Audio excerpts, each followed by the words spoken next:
Hello အားလုံးပဲမင်္ဂလာပါဒီနေ့ sharing လုပ်ပေးခြင်းတဲ့ speaking pattern လေးကတော့ what kind of plant noun plant do you like ဒီ pattern လေးမှာတော့ noun နေရာလေးမှာပဲကိုကြိုက်တဲ့ noun လေးကိုပြင်ပြီးတော့သုံးရုံပဲပေါ့နော် okay အဲ့တော့အဓိပ္ပာယ်လေးကတော့ဘယ်လိုအမျိုးအစားကိုမင်းကြိုက်လဲလို့မေးတာပေါ့ okay အဲ့တော့ example sentence ဘယ်လိုအစားအစာအမျိုးအစားကိုမင်းကြိုက်လဲ what kind of food do you like အဲ့တော့အဲ့ဒီမှာ food ပေါ့နော် food က noun ပေါ့ okay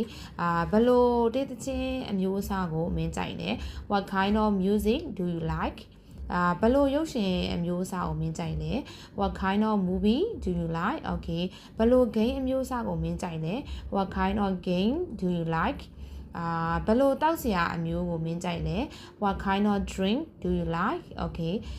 ဘယ်လိုစပိန်အမျိုးအစားကိုမင်းကြိုက်လဲ what kind of bike do you like okay ဘယ်လိုကားအမျိုးအစားကိုမင်းကြိုက်လဲ what kind of car do you like okay အဲ့တော့ဘယ်လိုအမျိုးအစားပေါ့မင်းကြိုက်လဲလို့မေးချင်တဲ့အခါမှာ pattern လေးက what kind of plant noun plant do you like pattern လေးကိုသုံးပြီးတော့ပြောလို့ရပါတယ်အဲ့မှာ noun နေရာမှာကိုပြောချင်တဲ့အကြောင်းအရာလေးတွေကိုချင်းပြီးတော့ပြောလို့ရတယ်ပေါ့နော် thank you